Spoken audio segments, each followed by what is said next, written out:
नमस्कार, मी दीक्षा चंदन शिवे, सांगोलची रणरागिणी या न्यूज चॅनलमध्ये आपल्या सर्वांचं मनापासून स्वागत करते।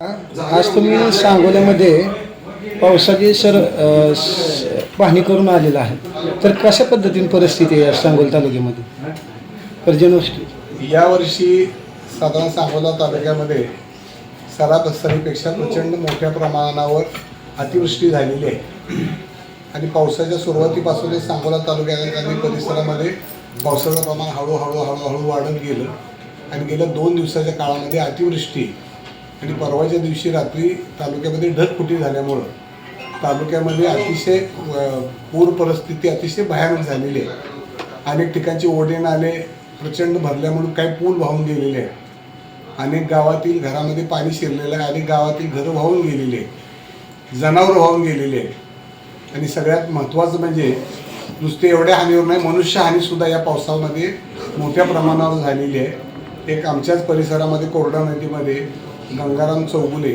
नावाचे ग्रस्त ओढ्यामध्ये आज सकाळी वाहून गेले, त्यांची डेड बॉडी आत्ता बंधाऱ्यामध्ये सापडलेली आहे। नुकतीच आपल्या तांदूळवाडी आणि महिमच्या ओढ्यामध्ये 2 मुलं वाहून गेलेली आहेत। मी तहसीलदारांशी बोललो, त्यांनी पंढरपूरवरून बोट मागवलेली आहे, त्यांची शोध मोहीम या ठिकाणी सुरू आहे।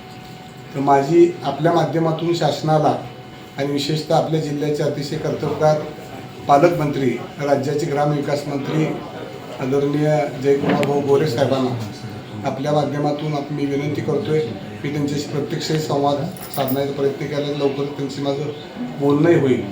तर तालुक्यामध्ये यावर्षी अतिवृष्टी आणि ढगफुटीमुळं तालुका हा ओला दुष्काळ तालुक्यामध्ये जाहीर करावा, सरसकट सगळे पंचनामे शासनानं करावे आणि तातडीनं शेतकऱ्यांना नुकसानग्रस्त परिसरातील घर वाहून गेले असतील, घरं पडलेली असतील, या सगळ्या मंडळींना तातडीनं मदत करावी अशी विनंती मी आपल्या माध्यमातून शासनाला आणि प्रशासनाला या निमित्तानं करत आहे।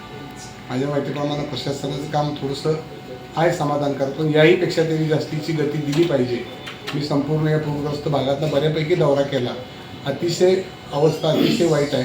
कडलासारख्या गावामध्ये आता अन्न तयार करून लोकांना देण्याची छावणी आम्ही उभा केलेली आहे गावकऱ्यांनी आणि प्रशासनाच्या ह्यांनी ग्रामपंचायतीच्या माध्यमातून। अशी परिस्थिती तालुक्यामध्ये निर्माण झालेली आहे, तर त्या ठिकाणी त्वरित आपल्या लोकांना मदत मिळावी, गरजूंना वाहून गेलेले रस्ते असतील, पुलं असतील, जनावरं आहेत, याची नुकसान भरपाई त्या प्रमाणात मिळावी।